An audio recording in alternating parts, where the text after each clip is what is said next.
Kaya church, game pa lamang, i-advance mo na ang iyong pasasalamat. Can we shout, we thank you, Jesus!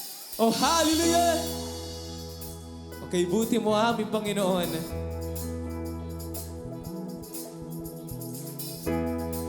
Maraming salamat aming Panginoon sa inyong dakilang pag-ibig at kabutihan. Hallelujah!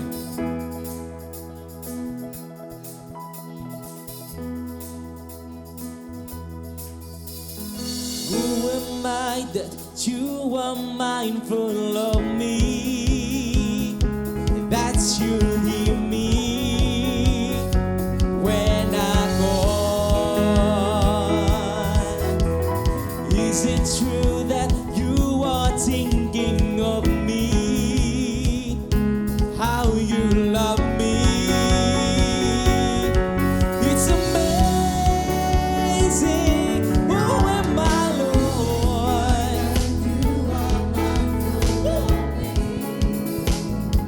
That's you hear me when I call.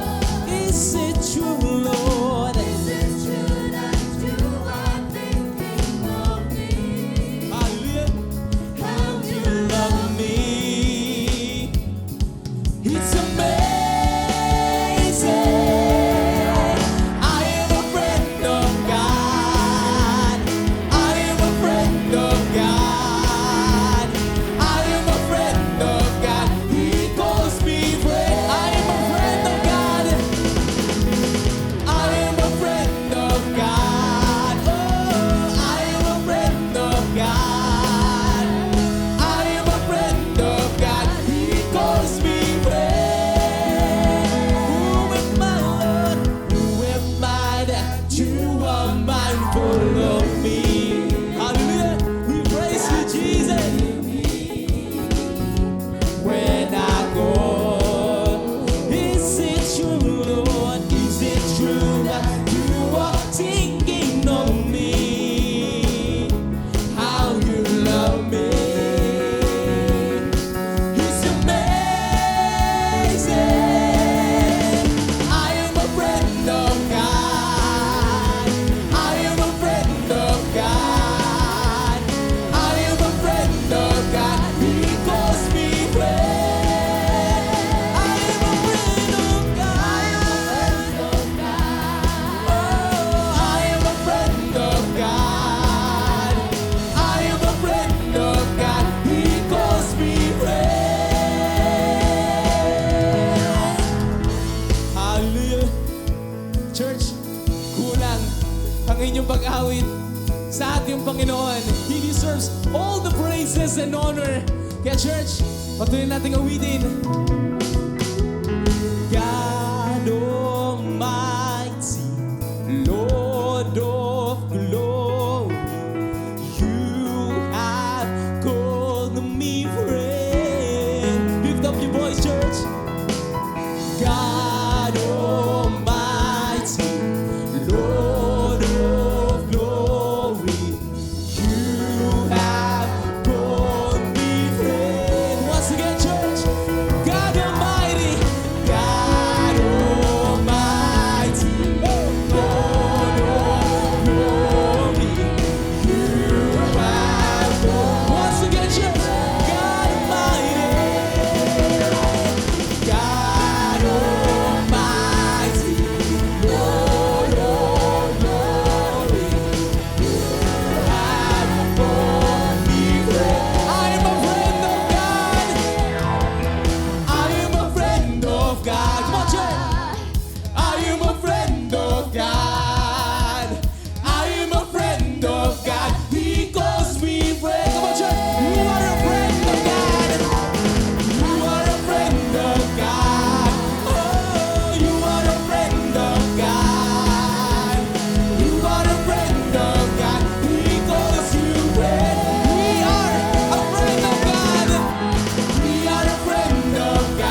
are alive before. Hallelujah, hanggang ngayon at magpakailanman. You deserve the praises that we have here, Panginoon. Hallelujah. Kay buhay sa aming mga buhay, aming Panginoon. I was lost with a broken heart. You picked me up, now I'm set apart. From the ash I am born again, forever safe in the Savior's hands. You are more than my word could say.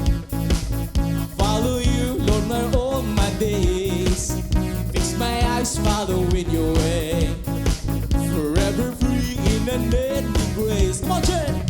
Yes, you are my freedom, really. You are, yeah, you are, yeah. Your love, never ending. You are alive in us, nothing can take your place. You are all we need. Your love, I said, I sweet. Hallelujah.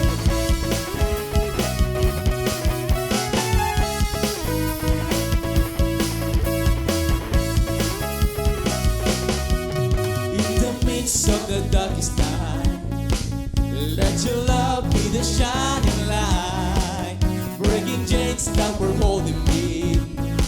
You sent your son down to set me free, breaking down the world with faith. I'm pressing on till I see your face. I will live that your will be done, and I would stop to your kingdom come. 'Cause you are my freedom, really. You are, yeah. Your love, never ending. You are alive in us, nothing can take your place. You are all we need. Your love, I said, us free. You are alive in us, nothing can take your place.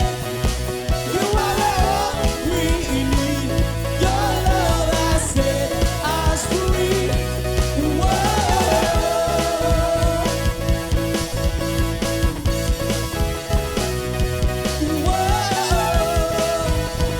Hallelujah. Come on, church, let's sing. 'Cause you are my freedom, really. You are, yeah. Come on, church, let's sing. You are my freedom, really. You are, yeah. That you are, yeah. Your love, never ending.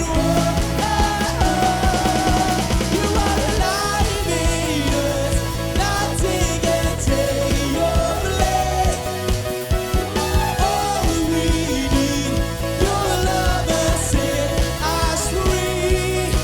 You are alive in us, nothing can take your place. All we need, your love has set us free.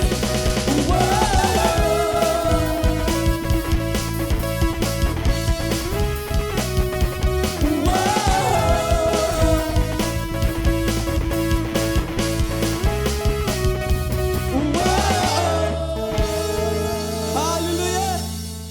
Aming Panginoon.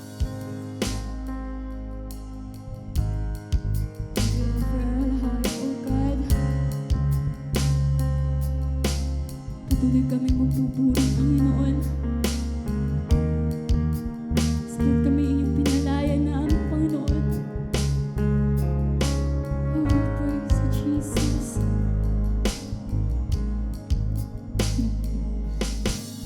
Create in me a heart that is clean. 'Cause I wanna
Taas po ang kamay ng mga born-again Christians na nandito ngayon.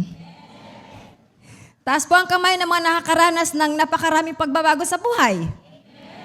Praise God.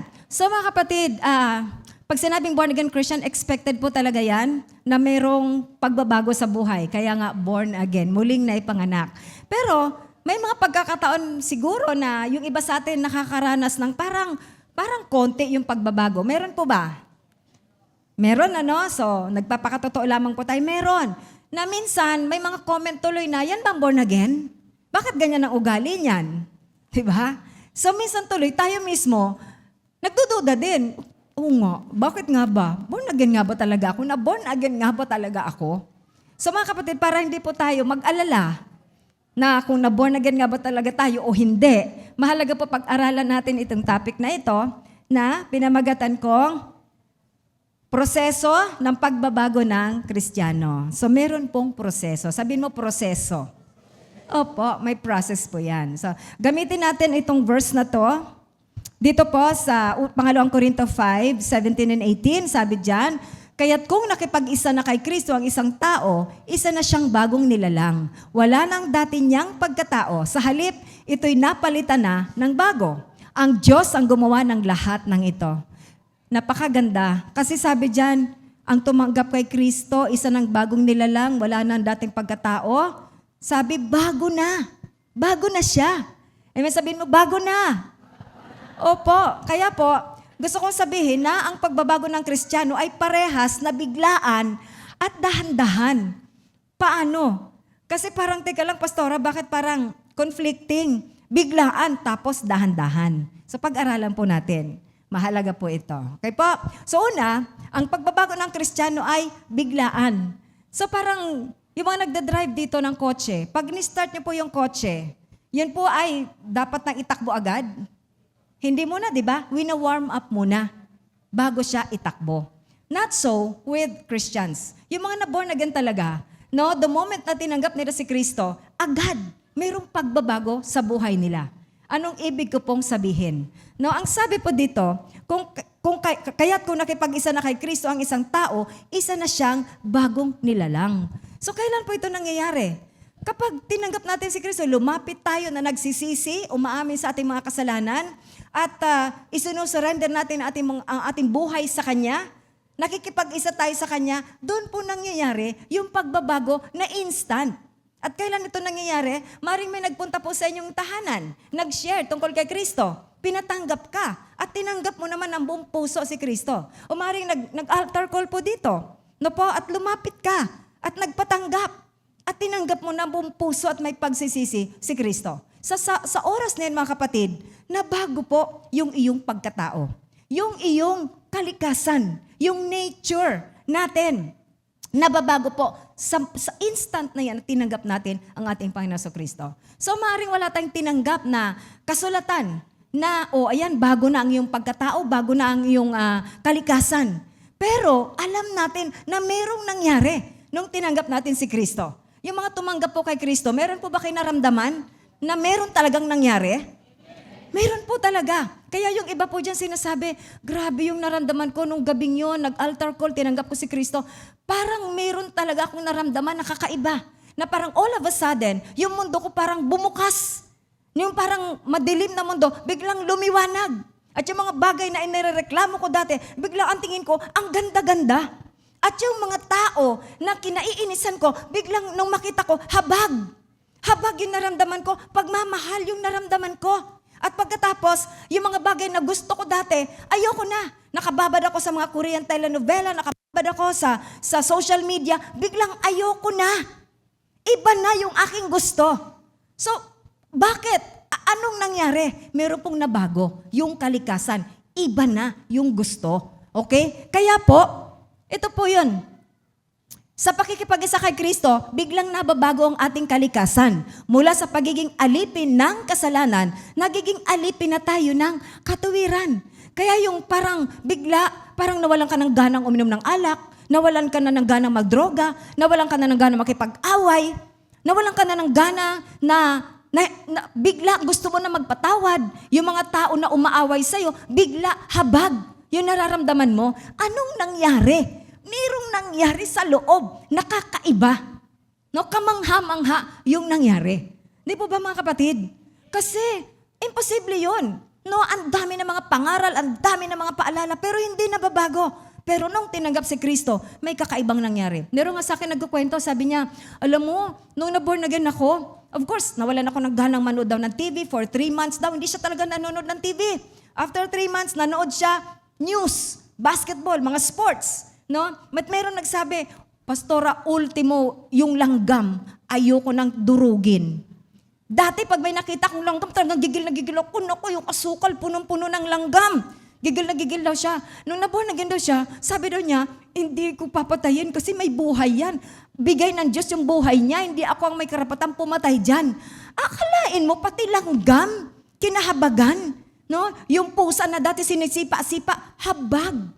So, grabe yung nangyari. May nangyari sa loob. At anong tawag dyan? Yung kalikasan. No, nakalaya sa pagiging alipin ng kasalanan at naging alipin na ng katuwiran. Maganda po ba yun? Naranasan niyo po ba yun? Di ba po mga kapatid? Okay, so tuloy natin. Okay, kamangha-mangha sabi ko kanina, bakit? Ano ba ang kalikasan ng tao? Sa totoo lang po, ito po tayo eh. Sabi ni David sa awit 51 verse 5, ako'y masama na buhat ng isilang, makasalanan na ng ako'y iluwal. Bakit niya sinabi yon? Ibig bang sabihin yung sanggol, yung baby nakakapanganak, ano yan, may kasalanan na kaagad? Ano yan, nagmumura na po ba yan? Nakikipag-away na po ba yan? Yung pagka hindi siya binigyan ng gatas, nagagalit ba sa nanay niya at hindi niya pinatatawad ang nanay niya? Hindi po eh. Ang ibig sabihin, itong sanggol na to, itong tao na ito, yung kalikasan niyan, sabi masama. No, bakit? Habang lumalaki po yan, kahit walang nagtuturo dyan na magsinungaling, matututo po yan. Matututo po yan na magsinungaling. No? Matututo po yan ng mga pagmumura at iba pang mga masamang gawain. Bakit? Lumalabas po yung natural. Na kapag binigyan ng pagkakataon, pumili sa mabuti at masama, pipiliin niya po yung masama. Bakit? Kasi yun ang kalikasan natin. Yun ang kalikasan natin eh. No? Kaya po dito, meron pang verse tayong babasahin, Jeremiah 13:23. Kaya bang baguhin ng isang Ethiopia ang kulay ng kanyang balat o maaalis kaya ng isang leopardo ang kanyang mga batik? Kapag yan ay nangyari, matututo na rin kayong gumawa ng matuwid. Kayo na walang ginagawa kundi pawang kasamaan. So tingnan niyo po dito, merong dalawa na sinasabi dito. Yung isa, Ethiopia. Ano ba yung Ethiopia? Ethiopian. Ano ba yung Ethiopian? Ano bang kulay ng balat ng Ethiopian? Itim. Maitim po siya. Yung leopardo, ano po ba? Sabi dyan, may mga batik, no? Hindi pantay, may mga batik-batik po siya. Ang sabi dyan, hindi daw mababago yung kanilang kulay. Kahit siguro tambakan mo yan ng glutathione at saka papaya soap. Hindi talaga, kasi yun yung kanyang kulay talaga. At yung leopardo, hindi talaga mawawala yung kanyang batik-batik. Okay? So, ang sabi dyan, ganun din daw tayo. Hindi daw tayo makakagawa ng kabutihan kasi sadyang tayo ay puno ng kasamaan. So mga kapatid, yun po. Yun, ang Biblia po ang nagsabi niya. So yun po yung ating kalikasan. Kaya ako sinasabi na kamangha-mangha na yung ginawa ng Lord sa atin nung tinanggap natin si Kristo, na bago po yung ating kalikasan. So, bakit tayo ganito noon? Kasi nga po, yun yung luma nating kalikasan.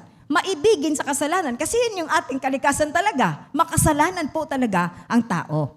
Pero ngayon, iba na tayo ngayon dahil kay Kristo. Mga kapatid, sa totoo lamang po, pag siniyasat natin ang ating mga buhay, pag matindi pa tayo perfecto, mamaya dadaanan po natin yan, marami na pong binago sa ating mga buhay, sa ating pong mga pag-uugali. Amen po ba? Opo. Ngayon po, sa ating pakikipag-isa kay Kristo, ito po yung isa pang gusto kong maintindihan natin na parang very amazing and mysterious na parang, tingnan mo, sa ating pakikipag-isa kay Kristo, namatay na yung ating luma at makasalanang pagkatao, pumalit na ang isang makadiyos at makatuwirang Kristiyano. Paano ba talaga nangyari yan? Basahin natin itong isa pang, itong mga verses na to sa Roma chapter 6, verses 6, 17, and 18. Sabi po dyan, alam natin na ang dati nating pagkatao ay naipako na sa krus kasama niya upang mamatay ang ating makasalanang pagkatao at nang hindi na tayo maalipin pa ng kasalanan. Talon tayo, verse 17. Ngunit salamat sa Diyos, kayong dating mga alipin ng kasalanan ay taos-pusong sumunod sa katotohanan na nasa aral na ibinigay sa inyo. Pinalaya na kayo sa kasalanan at kayo ngayon ay mga alipin na ng katuwiran. So paano nangyari? Paano nangyari ba talaga? Okay, imagine po natin na tayo ay nakipag-isa kay Kristo. Kagaya na sa picture. At dahil tayo nakipag-isa kay Kristo, imaginein mo nating lahat na nung ipinako si Jesus sa krus, kasama po tayong naipako. At nung ilibing si Jesus, na inilagay doon sa kanyang libingan na parang kuweba, kasama po tayo doon. No? Pero si Jesus po ba nanatiling patay? Hindi.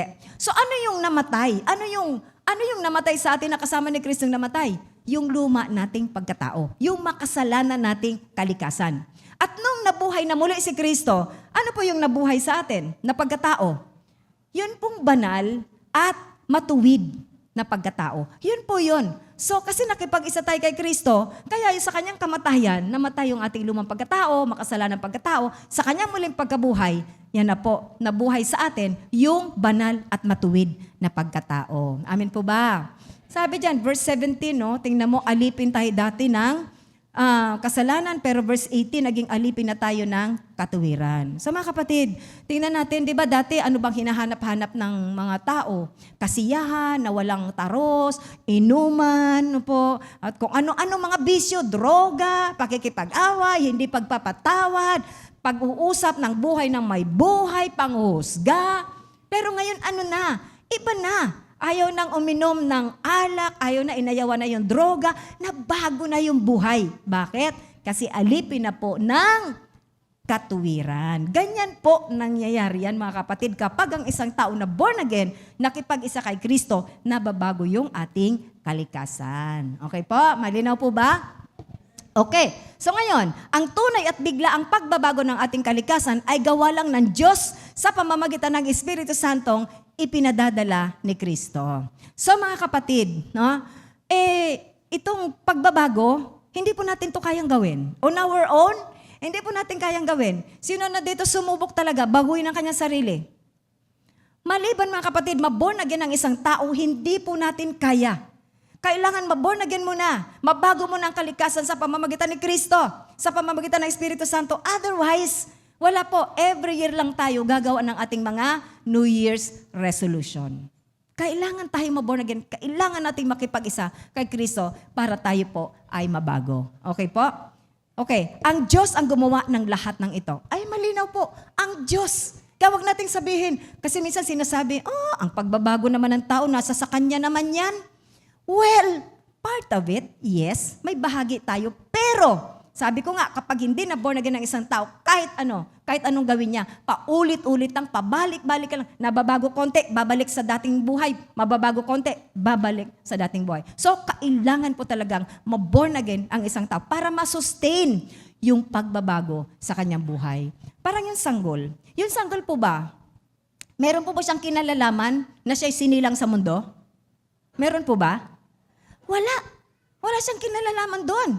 Of course, yung Diyos ang nabigay ng buhay, pero yung mga magulang ang ginamit ng Lord para iluwal ang sanggol sa mundong ito. Ganon din po tayo mga kapatid. Wala tayong kinalalaman. Nung tayo tumanggap ng spiritual life, ng spiritual birth, nagkaroon tayo ng spiritual birth, wala po tayong kinalalaman.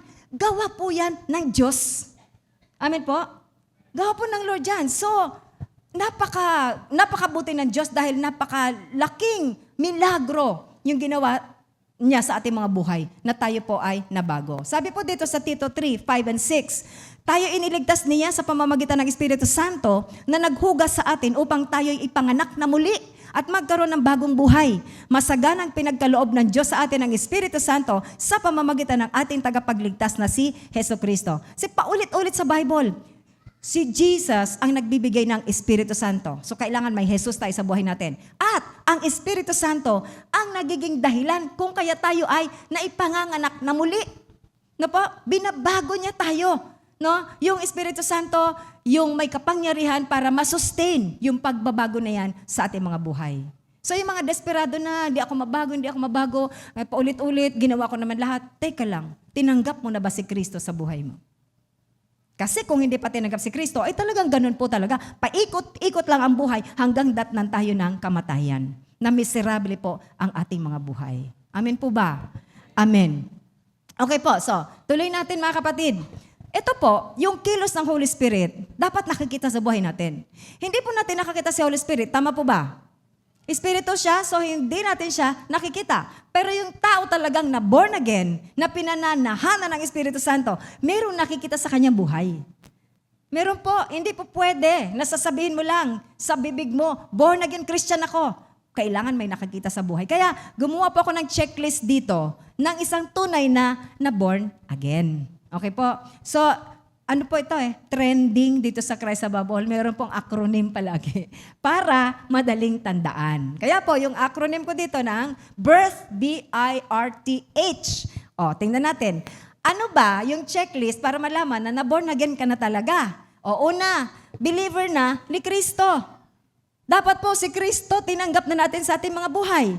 No, at siya ang ating pinananampalatayaan. Dati po mga kapatid, di ko talaga kilala si Kristo. At yung aking tinatawag noon sa akin, sa lumang pananampalataya ako, number 1 ko si Mary. Tapos ang dami na mga santo under her. Santo, santa, ang dami na po niyan. No po? So, kaya wala. Yung buhay namin bilang isang pamilya, wala talaga, parang yun nga, paikot-ikot lang. Walang nakikitang pagbabago, walang kapangyarihan. Wala po talaga. Okay? Pero ngayon, alam na natin, no, na yung kaligtasan ay sa pamamagitan lamang ni Hesus Kristo. Hindi ito sa pamamagitan ng ating mga gawa, kaya walang dapat ipagmalaki ang sinuman. So si Jesus lang po ang dapat nating panampalatayaan. So, yung born again, nakakalungkot kung born again ka na, pero meron ka pang ibang tinatawagan. Nako, malungkot po yan. Meron akong kausap, sabi niya, isi-share ko lang. I think nandito siya, pero I will not mention any name. Sabi niya, Pastora, ito kasi si nanay, pag nagpipray ako, kinukuha yung rosaryo. Sabi niya, nanay, nagsishare na naman daw siya. Hindi yan, si Jesus lang. Pero salamat sa Diyos, kakashare niya. Ayun, binitawan daw ang rosaryo. Kaya, yun po sinasabi ko mga kapatid, magsiyasa tayo. Talaga bang buong-buo, si Kristo lang ang ating saligan ng ating pananampalataya. Kasi kung meron pa, kapatid, magsisi na ngayon pa lang. Baka malaglag pa tayo doon sa ating kaligtasan. Okay po? Malinaw po tayo dyan? Amen? Okay. Letter I, iwas na sa kamunduhan. O, ano ba yung mga kamunduhan? Bisyo, mga karaoke na may mga katabing bote, walang taros na pagsasaya, mga pasyalan, lakwatsahan, no, kung ano-anong, grabe, mga kapatid, pakikipag-away, etc., etc., umiiwas po ba tayo dyan dati sa lumang buhay? Hindi tayo umiiwas dyan. Hinahanap-hanap nga natin yan eh. Saan kaya merong inuman ngayon? Saan kaya merong happening ngayon? Diba? Pero ngayon, dahil born again na, umiiwas na po ba? Naku, dapat umiiwas na po tayo kasi iba na po yung ating kalikasan. Okay? So, iniwan na natin yung mga inuman, iniwan na natin iba't ibang bisyo. Ano ngayon ang dapat nating pinagkakaabalahan? Mga spiritual activities. Ano yung mga spiritual activities? Bible study. Pagpe-pray. Pag-attend sa mga gawain kagaya nito, yung mga fellowships. Ito po, mga prayer meetings. Sino na po ang gumagawa niyan? Amen? So yun po dapat nating pinagkakaabalahan na. Okay, ano pa po yung letter R? Repentant na agad sa kasalanan. Ayan. So mga kapatid, lahat tayo nagkakasala. Hindi ko sinasabi na pag born again na, hindi na nagkakasala. Lahat po tayo nagkakasala pa din. Taas ang kamay na hindi na nagkakasala dito. Patingin nga po. Tingnan nyo, di kayo makapagtaas. Kahit ako, nagkakasala pa din po ako. Kaya lang, ang kaibahan ng isang na born again, mabilis po yung pagsisisi. Bakit? Merong conviction ng Espiritu Santo. Sinasabi ng Holy Spirit, mali yung ginawa mo. Magsisi ka na. Lapitan mo si mama mo. Mangingi ka na sorry. Batiin mo na yung asawa mo. Huwag kang makipagmatigasan. Batiin mo na siya. Magpatawad ka na. Yung mga kaibigan mo. O umiwas ka na dyan sa mga bisyo na yan. So kaya tayo naman, dahil malakas yung conviction ng Holy Spirit, nakakapagsisi tayo. Nakakahingi tayo ng tawad sa Diyos, kaya nare-restore tayo at hindi tayo napapalayo sa ating Diyos. Amen po ba? Huwag po natin ipagpabukas yung pagsisisi Kasi yung kasalanan na yan, magiging daanan ng kaawayan, may makakakilos lalo ang masamang espiritu at magdadala pa siya ng iba't ibang uri ng kasamaan sa ating mga buhay. Amen po. So, pag nagkasala, sorry na agad. Amen po? Amen. Okay, letter T. Trusting na kay God. Trusting na kay God all the time. Ayan. So, mga kapatid, bakit po ba? Ano po ba yung ating lumang buhay? Kanino po tayo nagtitiwala? Bukod sa mga Diyos-Diyosan, bukod doon, kanino tayo nagtitiwala? Nagtitiwala tayo sa ating mga sarili. Matalino naman ako eh. Kaya ko yan eh. Malusog naman ako eh. Malakas naman ako eh. May pinag-aralan naman ako eh. Marami nga akong degrees eh. May doctorate pa nga ako eh. Kaya ko yan. Nung titiwala tayo sa ibang tao, malakas ang backer ko. Kaya okay lang. No? May technology naman, walang problema. Kaya natin lahat yan. So, lahat, kaya ko, ako, my, me, my, mine. Ako. So parang tayo, yung nagpapatakbo ng ating mga buhay. Pero tingnan natin, yung mga panahon na yon, pinatatakbo natin ang ating mga buhay sa sarili nating lakas without consulting God na hindi tayo nagtitiwala sa Diyos. Ano nangyari sa ating mga buhay po noon? Kumbaga sa jeep, tayo nagdadrive ng jeep. Ano nangyari sa jeep? Puro bangga. Wasak na. Yung ating jeep, wasak na yung ating mga buhay kasi nagtiwala tayo sa sarili nating lakas. Ngayon po, na born again na tayo. Kanino po tayo nagtitiwala? Kay Lord na. Kaya po, every little thing sa ating mga buhay, nagpe-pray tayo. Tinataas natin sa panalangin. Lord, ito po ang aking gagawin. Lord, please confirm through your word kung tama po itong aking gagawin. Lord, guide me, Lord. Lord, please, show me kung ano yung kalooban mo. Lord, i-reveal mo sa akin ng malinaw na malinaw. And because of that, ang Lord talaga nakakakilos sa atin, guided tayo sa ating mga ginagawa. Kaya maayos po yung ating mga buhay. Meron pong tagumpay, meron pong kapayapaan yung ating mga buhay. Amen po. So, sa Lord na. Si Lord ang nakakaalam kung anong mabuti sa atin. Siya naglalang sa atin. Alam niya kung anong dulo ng buhay natin. So, marapat lang po na sa Kanya tayo kumonsulta at magtiwala. Amen po. Amen. Ano pa po? Hungry na sa mga spiritual na bagay. Ayan, gutom na. Sino ditong gutom na? Physical na pagkain, wala kami dito. Spiritual na pagkain po, meron. So, mga kapatid, dati po, sa ating mga lumang buhay, sino dito nakapag-inimbitahan mag-Bible study? Sama agad. Sama agad kayo? Hindi pa kayo born again? Praise God naman po sa mga buhay nyo. Ako hindi. Pag niyaya mo ako mag-Bible study, Bible study? Para sa akin, ang badoy nun. Para sa akin, nakakaantok yun. Nagsisimba ako doon sa lumang pananampalataya kasi required kami magsimba kasi nasa Catholic school ako. Pero nasa puso ko ba? Hindi. Kung hindi nga lang chinecheck ang attendance, pupunta ba ako? Hindi. Hindi ako pupunta. No? Wala po sa puso ko. Wala akong spiritual hunger kasi hindi ko pa naengkwentro ang ating Panginoong Hesukristo. Okay po? Pero ngayon, kumpara natin ngayon, ano na? No? Sino dito gusto magbasa ng Bible? Sino dito gusto lagi nagpe-pray? Sino dito gusto dumadalo ng Bible study? Sino dito excited para umattend ng worship service pag Sunday? Naku mga kapatid, alam nyo, nakakatuwa pag yung mga tao sabi, naku, Sabado pa lang, naka-ready na isusuot ko, na-plancha ko na, naka-ready na, pati medyas ko, pati sapatos ko, pati bag ko, naka-ready na yan lahat. Yung notebook ko, yung ballpen ko, naka-ready na yan lahat. Nakakatuwa, di ba? Kung tayo mga tao, pag narinig natin yan, wow naman, grabe. Ano pa kaya si Lord? Na-excited ka? No? Pero pagka naman, linggo na, doon lang maghahanap ng isusuot. Diyos ko po, hindi mahagilap yung isusuot hanggang nainis na, hanggang di nila magsisimba. Hindi po yan ang born again. No? Yung isa nga sabi, kung kailan naman, pati tsinelas ko nawawala. Pagbaba daw niya, wala ang tsinelas. Kasi hindi naghahanda. Dapat inihanda, gabi pa lang, i-ready na po lahat yan. Amen po ba? Ganyan ang isang born again. Yung isa nga, sabi, nagluluto na ako maaga pa lang para yung mga anak ko may pagkain. Aalis kami nakakain. Tapos yung kung mayroong maiwan sa bahay, may tanghalian na siya. Ganon ang Kristiyano. Ganon ang born again. Parang Girl Scout, laging handa. Amen po ba, mga kapatid? Nakakalungkot yun, Diyos ko. Minsan, ay umiyak kasi nakabis na umiyak yung anak ko, hindi na kami natuloy. Oh, born again yun. Di ba mga kapatid? Ang kaaway kikilos po para tayo hadlangan. Maging handa po tayo dyan. Amen po ba? No? Huwag tayong pumayag. So mga kapatid, dito sa mga binanggit natin, sino dyan nagsasabi, nararanasan niya na lahat yan? Taas ang kamay. Kung nararanasan natin yan, salamat sa Diyos. Glory to God. Praise the Lord kung nararanasan po natin yan. Amen po ba? Salamat sa Kanya. Kasi hindi natin kayang gawin lahat yan kung hindi dahil sa Kanya. Ngayon, kung sinasabi natin, hindi ko nararanasan yan, may tanong. Ang tanong, na born again ba talaga? Baka hindi pa na born again. Kaya wala nito. No?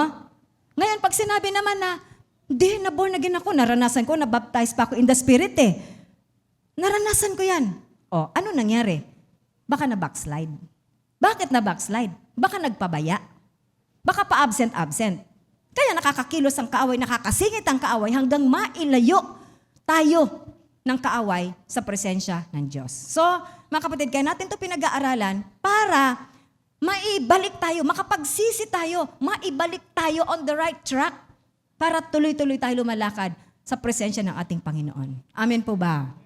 Amen. So, praise God. So, ngayon, pag-uusapan natin yung pangalawa.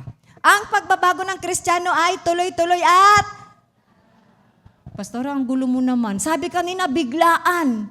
Bakit ngayon tuloy-tuloy at dahan-dahan? Nakakalito naman. O, pag-aralan po natin. Okay.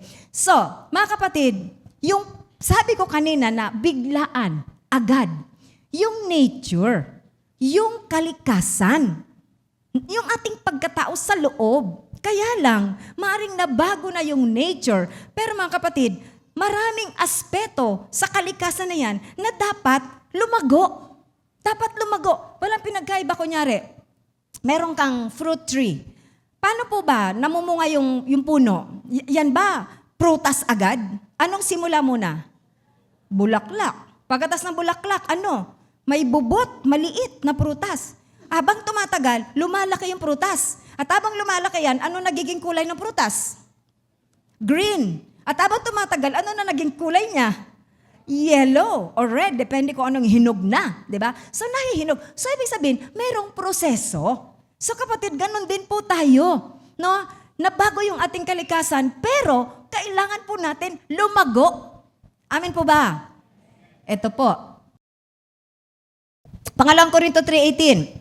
At ngayong naalis na ang talukbong, nagdiningning sa ating mga mukha ang kaluwalhatian ng Panginoon. At ang kaluwalhatian yan na nagmumula sa Panginoon na siyang Espiritu, ang siyang magbabago sa atin mula sa ating antas ng kaluwalhatian hanggang tayo maging kalarawan niya. See, yung pagbabago daw sa pamamagitan ng Espiritu Santo na siyang ng Panginoon, na siyang Espiritu Santo, meron daw pong level.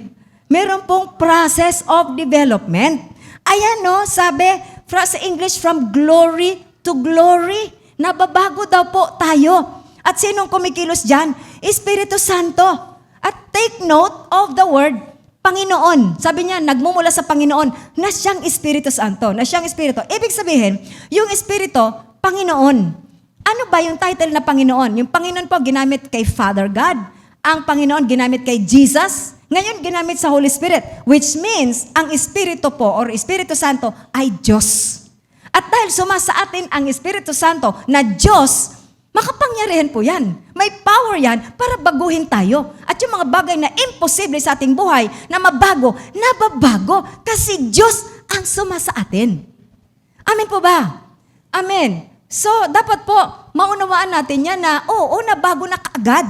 Pero dahan-dahan, no, dahil marami pa ang prosesong pagdadaanan tayo bilang born-again Christian. Okay? At may kakayahan tayo kasi unang-una, nabago na yung kalikasan, nabago na yung pagkatao. Pangalawa, may Holy Spirit na kumikilos at nag-empower sa atin para tayo ay mabago. Amen po. So, ngayon naiintindihan na po ba natin bakit dahan-dahan? Kanina bigla, ngayon dahan-dahan naman. O, di ba? Kasi may proseso. Okay po? So, bagamat may bago ng kalikasan, kailangan pa rin masanay ang ating isipan at katawan sa nabago ng pagkatao. Sanayin na ang sarili. Tingnan niyo po itong baby na to. Napaka-cute, napaka-healthy na po yung baby na yan.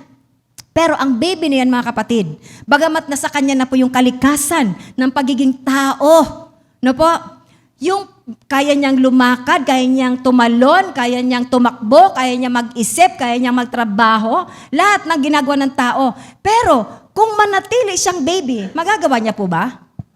Hindi eh. Para magawa niya yung fullness na experience ng pagiging tao, kailangan siyang lumaki muna.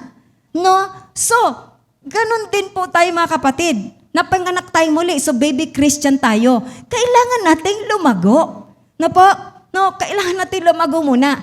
Kaya wag po tayong maiinip naman na, bakit ganon? Na-born again ako, pero sandali lang, may proseso kang pinagdadaanan. No, pinalalago ka ng ating Diyos. Okay? Kaya sabi dito sa pangalawang Pedro 1, 5-8, dahil dito, sikapin ninyong idagdag sa inyong pananampalataya ang kabutihan, sa inyong kabutihan ang kaalaman, sa inyong kaalaman ang pagpipigil sa sarili, sa inyong pagpipigil sa sarili ang katatagan, sa inyong katatagan ang pagiging makadiyos, sa inyong pagiging makadiyos ang pagmamalasakit sa kapatid, at sa inyong pagmamalasakit ang pag-ibig. Kung ang mga katangiang ito ay taglay ninyo at pinagyayaman, ang inyong pagkakilala sa Panginoong Hesukristo ay hindi mawawalan ng kabuluhan at kapakinabangan. See, ito yung sinasabi ko kanina na may proseso. Kagaya po nito, yung mga binanggit na katangian dyan, mga bunga ng Espiritu Santo po yan. At mga gifts of the Holy Spirit po yan. Na po? Pero, ang sabi dyan, idagdag. Which means, meron tayong bahagi. Kailangan lakaran po natin. So kaya sabi dyan yung naka-yellow, naka-highlight, taglay ninyo at pinagyayaman. So meron tayo ng katangian na yan. Kailangan pagyamanin. Ano ba ibig sabihin ng pagyamanin? Gawin. I-practice.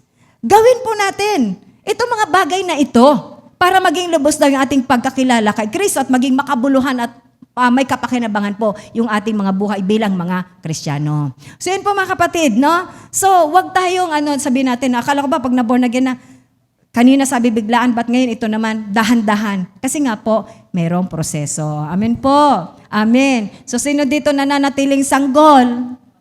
Wala. Bilang tao. O sino naman dito nananatiling sanggol na Kristiyano, baby Christian?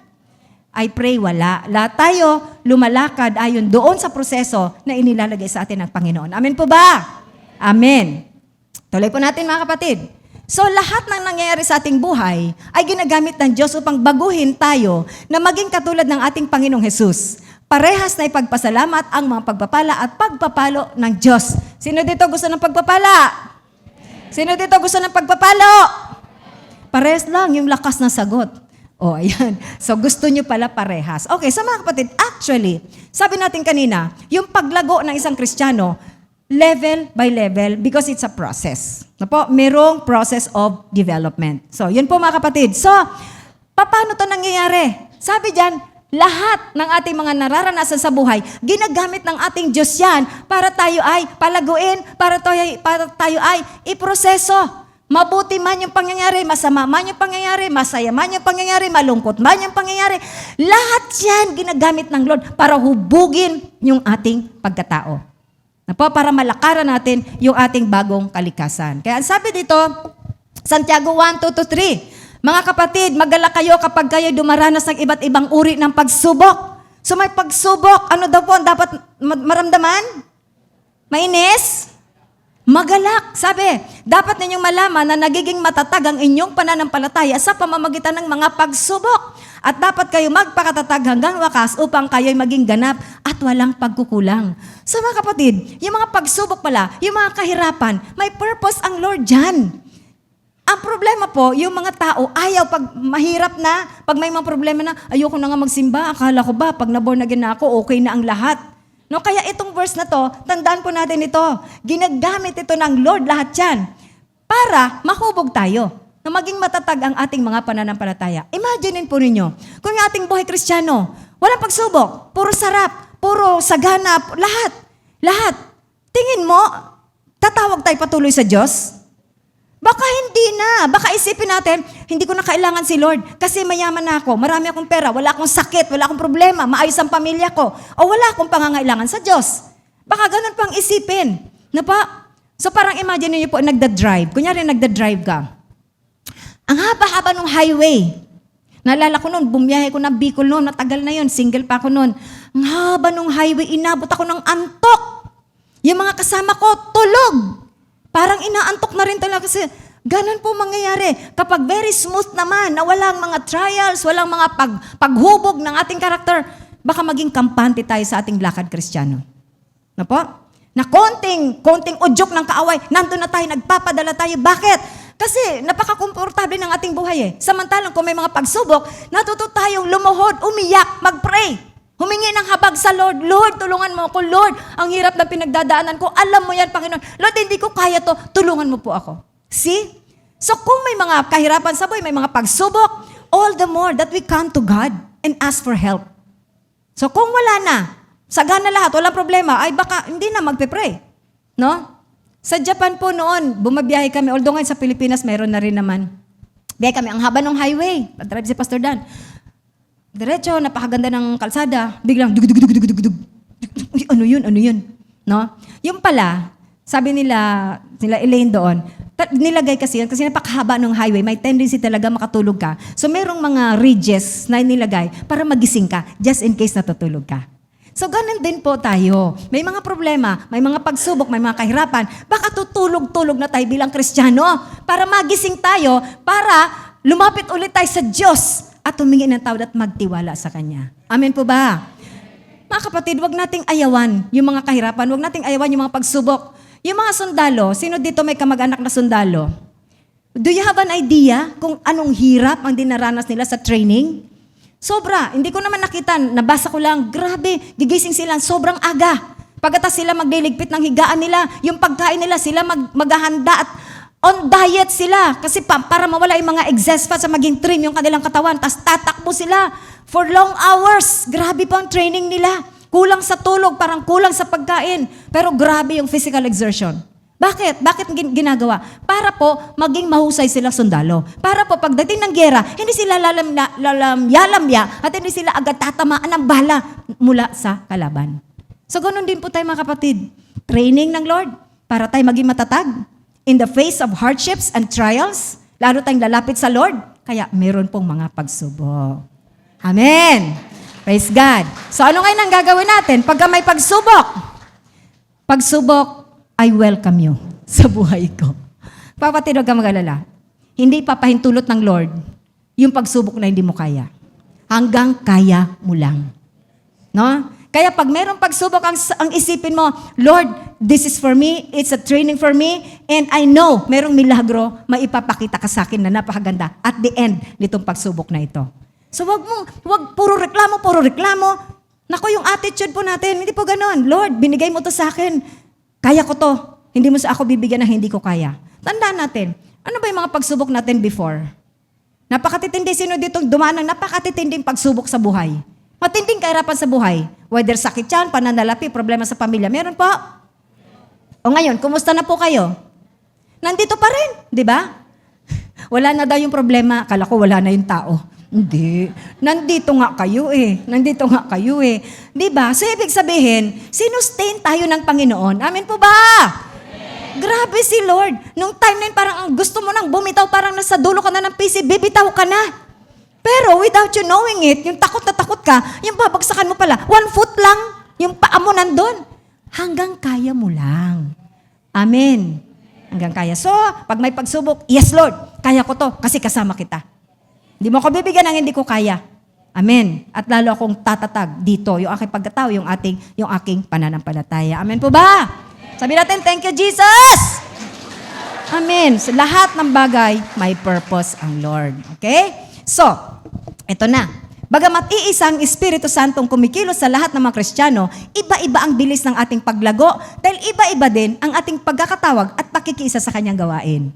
So ayan, di ba? Mahalagang maintindihan natin ito. No? Bakit po? Minsan kasi may nagko-comment, ano ba yan? 1 year pa lang Kristiyano yan ah. Bakit nakatayo na dyan sa harapan, kumakanta na. Bakit yan 2 years pa lang yan? Bakit nagtuturo na yan?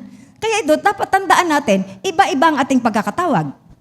Iba-iba din po yung ating response doon sa pagpaproseso ng ating Panginoon. Si Pablo, di ba si Apostol Pablo, ano po siya dati? Mamamatay, Kristiyano, murderer ng mga Christian si Pablo. So, naengkwentro siya ng Lord once lang. Yung nasa kalye siya, papunta siyang Damascus para patayin yung mga Kristiyano doon. Inengkwentro siya ng Panginoon Jesucristo. Ano nangyari? The moment na nawala yung takip na parang kaliskis ng isda sa kanyang mata, he started to preach. He started to share Jesus. Akalain mo, pumapatay ng Kristiyano, kaya ito ngayon, sinishare na yung kabutihan ng Diyos, sinishare na si Jesus. Yun po mga kapatid, yung tunay na nagkaroon ng born again experience. Yun, nagkaroon ng nabago ang kalikasan at nag-cooperate. So anong ginawa ni Apostol Pablo? Nag-cooperate siya. Nagturo siya sa mga sinagoga. Nagturo siya. Nilakaran niya yung pinagagawa sa kanya ng Panginoon. So, depende, no? So, iba-ibang pagkakatawag at depende rin sa ating response. So, sabi dito, Hebreo 5:12, dapat mga tagapagturo na sana kayo dahil matagal na kayo sa pananampalataya. Ngunit hanggang ngayon ay kailangan pa kayong turuan ng mga panimulang aralin tungkol sa salita ng Diyos. Katulad pa rin kayo ng mga sanggol na nangangailangan ng gatas dahil hindi nyo pa kaya ang matigas na pagkain. So ito may rebuke eh. Sabi dapat tagapagturo na daw tayo. No? Kaya lang hindi pa eh. No? Estudyante pa hanggang ngayon. 10 taon na, 20 years na. Tinuturuan. Estudyante pa rin, mga kapatid. No? So mga kapatid, tayo dapat napapakinabangan na ng iglesia. Napapakinabangan na tayo dapat na ating Panginoon Kristo sa kanyang mga gawain. Lahat tayo bahagi ng katawan ni Kristo. Lahat tayo may kaloob. Wala dito na walang kayang gawin. Lahat tayo kasi bahagi tayo ng katawan. So lahat ng parts ng katawan natin may purpose, may gamit. Kaya po lahat po tayo dito dapat nagagamit na ng ating Panginoon. Amen po ba? Huwag daw tayo manatiling sanggol. No, meron lang narinig, tampo agad. Meron lang ganito, ayaw ko na. Sanggol pa rin, mga kapatid. Dapat tayong lumago. Amen po ba? Dito sa church, minsan na pag-uusapan namin, nangihinayang po kami mga kapatid. Kasi bakit po? Meron tayong Bible school. Yung Bible school na yan, libre. Libre po yan. Na sana, meron tayong halos 2,000, 1,900 plus na mga members na po. In-expect natin na yung mga members, pagkatapos mag-worship service, pupunta sa Bible school. After all, mga kapatid, nandito ka na eh. Kung morning ka nagsisimba, yung morning mo, let it be for God. O kung hapon ka nagsisimba, yung whole afternoon mo, let it be for God. Time mo sa Lord yan. No po? So para mas lalo tayong lumalim sa ating mga nalalaman, yung ating pagkakilala kay Kristo, lumalim lalo ang ating mga pananampalataya. Yung itinuturo po doon, hindi natin maituturo dito. Masyadong mahahaba yung mga turuan doon. No po? Akalain mo, we are renting that place. Na po, mayroong free snacks. Of course, simple lang naman. Pero pag natapos, mayroon pa tayong free t-shirt. No, kumbaga, lahat na lang libre. Okay lang, kasi po lahat naman tinanggap natin sa Diyos, libre. Kaya binibigay po natin, libre din. Amen po, mga kapatid. Pero it makes us sad na kukunti lang. Minsan po, yung first service, minsan 15. Yung pangalawang service, malaki na yung 30. Samantalang ang capacity po noon, 60 or 70, na dati nga 80 na pagkasya pa dyan. Pero nung natapos na po yung mga workers at members na lang po ang dumadalo, doon na po nagsimulang bumagsak yung attendance. Sayang po mga kapatid. Hindi po binabayaran po natin yung lugar para Para po lalo pa kayong lumago sa pananampalataya sa ating Panginoon Kristo at maging matatag yung ating buhay bilang mga Kristiyano. Amen po ba? So nawa po, mag-cooperate tayo. Mag-cooperate tayo sa ginagawa ng Holy Spirit. Sayang po, mga kapatid, para lalong bumilis yung ating paglago. At maggamit tayo sa church. Malakaran natin yung ating calling. No? So, siguro kung nagko-cooperate lang tayo, baka pastor ka na ngayon. Tama po? Kung nagko-cooperate tayo, baka song leader ka na dito. Kung nagko-cooperate tayo, baka department head ka na. O kung ano man. Well, pwede tayo maglingkod kahit walang position. Pero ang ibig ka bang sabihin, para malakaran natin yung calling ng Lord para sa atin. Amen po ba? Amen. So let's cooperate sa ginagawa ng Lord. Okay po? And this is my last slide. Mga kapatid, huwag magpabaya. Lakaran na ang bagong pagkatao. Iba ka na eh. Binago ka na ni Jesus. Lakaran na ang ating mga pagkakatawag. Sa ating tamang tugon sa ginagawa ng Diyos, mararanasan din natin ang ganap na mga pagpapala niya kahit dito pa lamang sa lupa. So mga kapatid, binigyan na tayo ng bagong kalikasan. Binigyan tayo ng Holy Spirit para gabayan tayo, para tulungan tayo sa ating lakad Kristiyano. Dito ngayon papasok yung ating role. Kailangan nating makipag-cooperate. Kailangan nating lakaran. Kailangan nating kumilos kung ano yung ginagawa ng Lord. Huwag tayong tanggi ng tanggi. Pwede bang ikaw, wag muna ako. Pwede bang sa susunod ikaw magturo? Kaya mo naman magturo. Hindi mo na. Puro tanggi. Kaano nangyayari? Nauudlot yung plano ng Lord. And before you know it, nalagpasan ka na, meron namang mas mga bago itinayo in place of you. Sayang mga kapatid, para saan itong buhay na ito? One day, we don't even know. Baka malapit na, dadating na si Jesus. Ano nga nasasabihin natin sa Kanya? Nalakaran ba natin yung plano niya sa buhay natin? Sayang. At ang masaklap pa niyan, baka hindi tayo masama doon sa kanyang muling pagbabalik. Baka hindi tayo maisama ng ating Panginoon. Yun po ang malungkot. Amen po. Kaya, salamat. Si Lord hindi pa dumadating kasi binibigyan niya pa ng pag-asa, pagkakataon, ang lahat para talaga maranasan yung buhay na gusto ng Lord para sa atin, malakaran natin yung plano niya sa ating mga buhay. Amen po ba? So, our God is a good God. Sobra. Napakabuti niya. Napakabuti ng ating Diyos. At wala siyang iniisip, kundi tayo makasama niya doon sa buhay na walang hanggan. Habang nandito pa sa lupa, ang nais ng Lord, maging mapayapa tayo, maging masaya tayo, maging productive tayo, maging ilaw tayo ng sanlibutan na to ng punong-puno ng kadiliman. Amen po ba?